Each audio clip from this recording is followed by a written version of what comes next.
Real quick, let's talk about Steph Curry versus CEO of Under Armour. Steph Curry is sponsored or endorses Under Armour, and he got in his feelings a couple days ago to respond to the CEO of Under Armour, who in an interview said that he thought that Trump was an asset. Steph Curry in his feelings said no, he's an ass, and then goes on to question the CEO for his comments.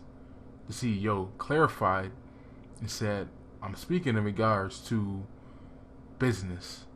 See, the CEO understood, like most rich people, that they go out to keep more of the money that they earn under Trump's new tax plan. Now, I'm confused.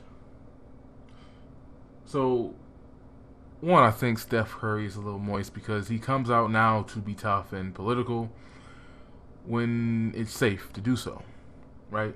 It's easy to just throw shots at Trump, shit on him. That's good right now. Like that's safe to do. Give credit where credit is due. LeBron was the first person in the NBA to bitch out and go team crooked Hillary.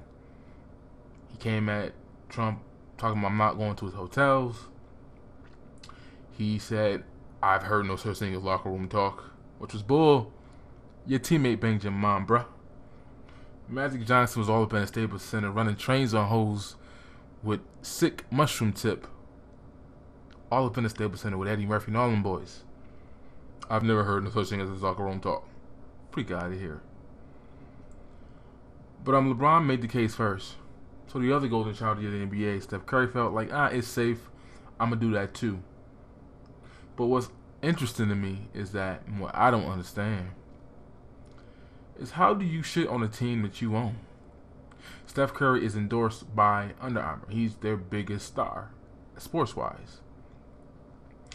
And Steph, it's one thing to say you disagree or don't support, which the owner did not say, the CEO didn't say. He just said he's an asset, business-wise.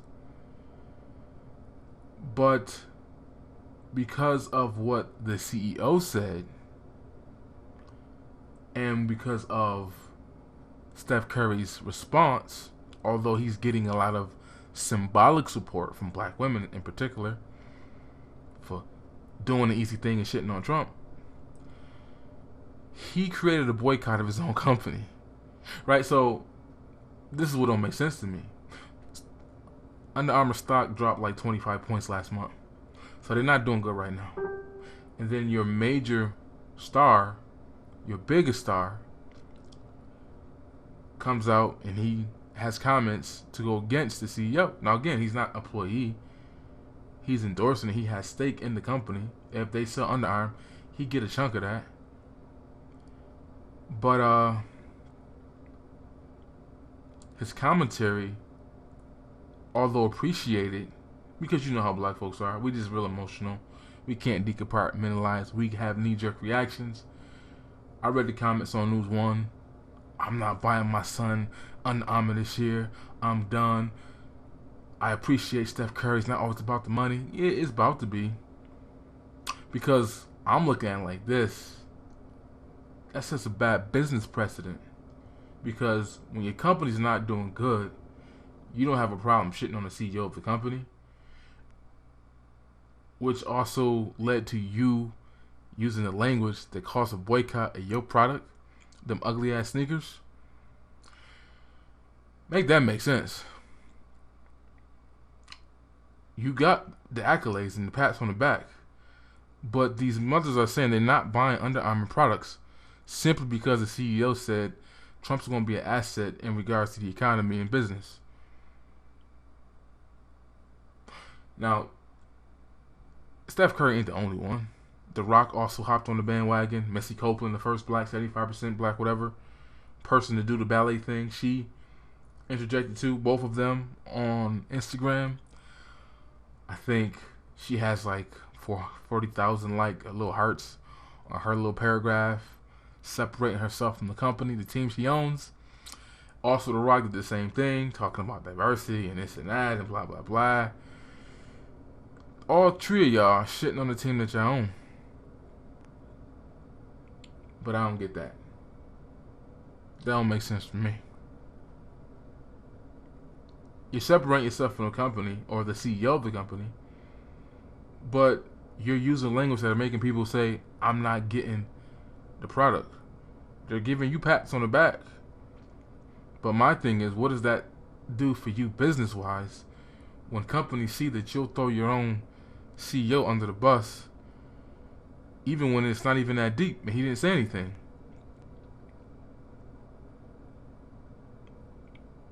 People are saying for Steph Curry, oh, he'll just go to another company and someone else will endorse him. Well, if you paid attention to the story, not the little memes on Facebook, because that's not all the story. A lot of the Christians ran with the whole, they let him put the Bible verse on the bottom of sneakers. Nah, it was more than that. Nike tried to get him again, and they still didn't get him. He chose Under Armour for a reason. When he went to go do the deal with Nike, they didn't even know his name. They had the setup and a big ass production that was set for James Harden, and they left it up when Steph Curry was in the room. They didn't even switch it all out and get rid of that stuff for him. He wanted a basketball camp. They said no. They gave that to Harden. They said he was too lame. He didn't have the street cred, so they wanted to give it to somebody else, not Curry. So there's a lot of reasons why Curry didn't go to Nike in the first place. And now who else is there? Adidas. They're coming up, but they're not there yet. No, it wasn't Harden with Nike. Harden is with Adidas. It was somebody else. Nevertheless, they really didn't pitch hard to get Steph Curry. They kind of disrespected his dad because his dad was in the meetings. And they didn't even know the man's name. And he just said that was too much and they bounced. But I'm saying it's pretty much these three companies that you're going to do these deals with as a sports player. So again, he could possibly go somewhere else in the future, but he's where he wants to be for a reason. So again, explain why you would sabotage the team you own. Why would you use language to hurt that? Now granted, for basketball it's different than Missy maybe. I don't know how that works with ballet. I'm sure they're doing her a favor. The Rock, he got paper from other areas, so he's good. But these sneaker contracts they supplement NBA contracts. So basically, if a player wants to take a pay cut in the NBA so that his team can go out and get better players, what these Adidas and Nike and Under Armour can do is they'll just pay a ridiculous amount of money so that that player can take that pay cut and the money from the Under Armour or the endorsements compensate, i.e. LeBron James. They gave that nigga $100 million not to run away. His contract with Nike is worth over $1 billion over a lifetime. He'll make more money from Nike than he'll make playing from basketball. So this is interesting to see. I want to know what effects it will have business-wise. For Steph more in particular, I don't know how well Missy's doing with her thing. I mean, are ballerinas wearing Under Armour? I don't know.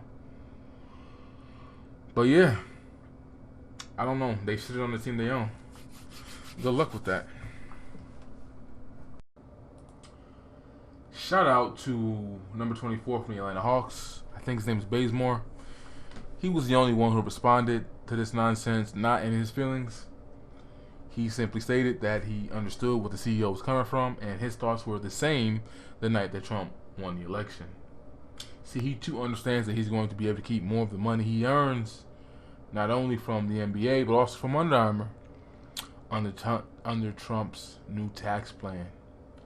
So shout out to him because he will now be under attack by the black Twitter fingers, because that's all we really can do is call people names on Twitter.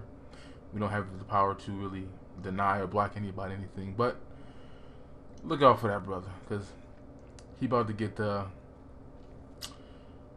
Twitter finger treatment.